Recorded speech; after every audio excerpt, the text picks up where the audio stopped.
ਸਰਹੱਦ ਪਾਰੋਂ ਤਸਕਰੀ ਨੂੰ ਵੱਡਾ ਝਟਕਾ ਦਿੰਦੇ ਹੋਏ ਅੰਮ੍ਰਿਤਸਰ ਕਮਿਸ਼ਨਰੇਟ ਪੁਲਿਸ ਵੱਲੋਂ 4 ਮੁਲਜ਼ਮਾਂ ਨੂੰ ਗ੍ਰਿਫਤਾਰ ਕਰਕੇ 5,067 ਕਿਲੋਗ੍ਰਾਮ ਹੈਰੋਇਨ ਜ਼ਬਤ ਕੀਤੀ ਗਈ ਹੈ। NDPS ਐਕਟ 2FIRs ਥਾਣਾ ਛਾਉਣੀ ਅਤੇ ਥਾਣਾ ਸਦਰ ਅੰਮ੍ਰਿਤਸਰ ਵਿਖੇ ਦਰਜ ਕੀਤੀਆਂ ਗਈਆਂ ਹਨ।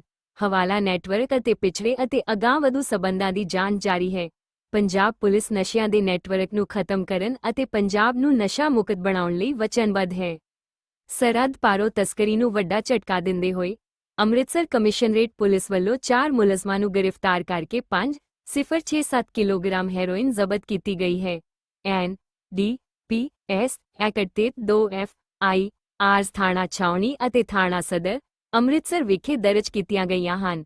ਹਵਾਲਾ ਨੈਟਵਰਕ ਅਤੇ ਪਿਛੜੇ ਅਤੇ ਅਗਾਂਹਵਧੂ ਸਬੰਧਾਂ ਦੀ ਜਾਂਚ ਜਾਰੀ ਹੈ। ਪੰਜਾਬ ਪੁਲਿਸ ਨਸ਼ਿਆਂ ਦੇ ਨੈਟਵਰਕ ਨੂੰ ਖਤਮ ਕਰਨ ਅਤੇ ਪੰਜਾਬ ਨੂੰ ਨਸ਼ਾ ਮੁਕਤ ਬਣਾਉਣ ਲਈ ਵਚਨਬੱਧ ਹੈ।